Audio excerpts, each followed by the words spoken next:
you're hired.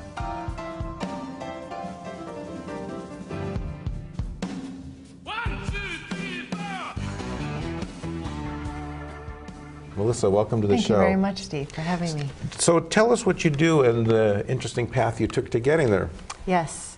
So I do cross-cultural consulting, is sort of the traditional way of putting it, but I really help global executives understand what are the behaviors that they need and their people need to be able to work successfully across cultures in different countries. I've done projects mostly with multinationals in over 40 or so countries around the world. It's been really, really exciting. You know, how much money do you save if people can communicate well? But as soon as you ask any business executive or business leader today, you know, so how much would it mean to you if people could communicate better and understand each other and just feel good about coming to work and working with people from all different backgrounds? They go, oh, well, actually, we'd pay a lot to have that work out well. Mm-hmm. Right? So they can't quantify it, but they know it's darn important. Yeah.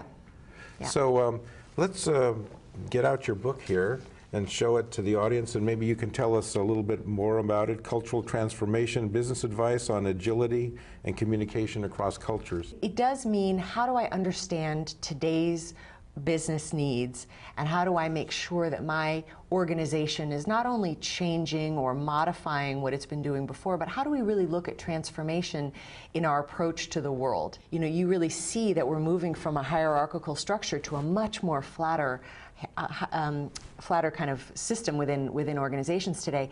And so people are working really strictly in teams.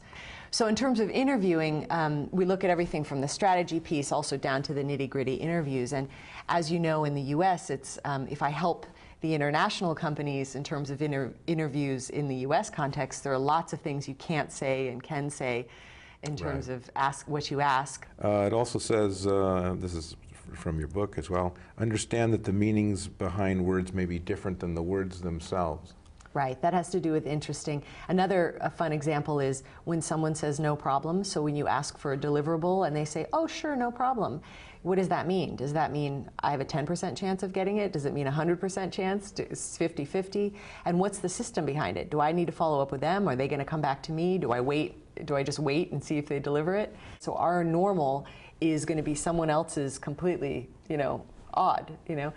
And so other people will operate from their normalness and we operate from ours, and sometimes there's a clash. And people still underestimate that gravely in the workplace. And so just to take a little bit of time to take a workshop, get a little bit of coaching, even read a book about what those cultural differences are, it'll make a big difference.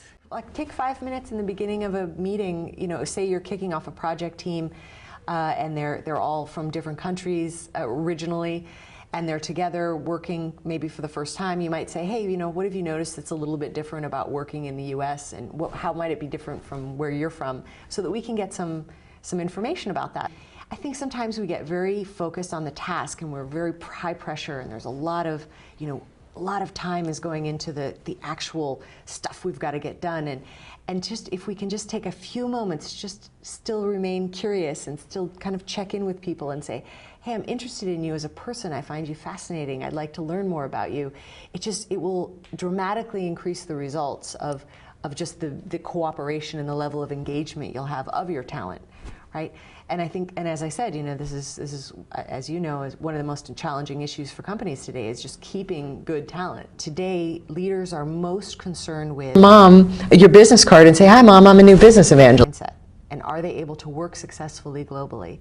And we won't be able to do that if we don't understand how people think and work and what their expectations are globally. So to be able, as much as you can do to develop your global mindset will make you a valued contributor to any organization you want to work with today. Okay, Melissa, thank you for being on the show. Thanks very much, Steve. There's I much appreciate more to it. cover. We've got to have you back again. Appreciate it. Thank you.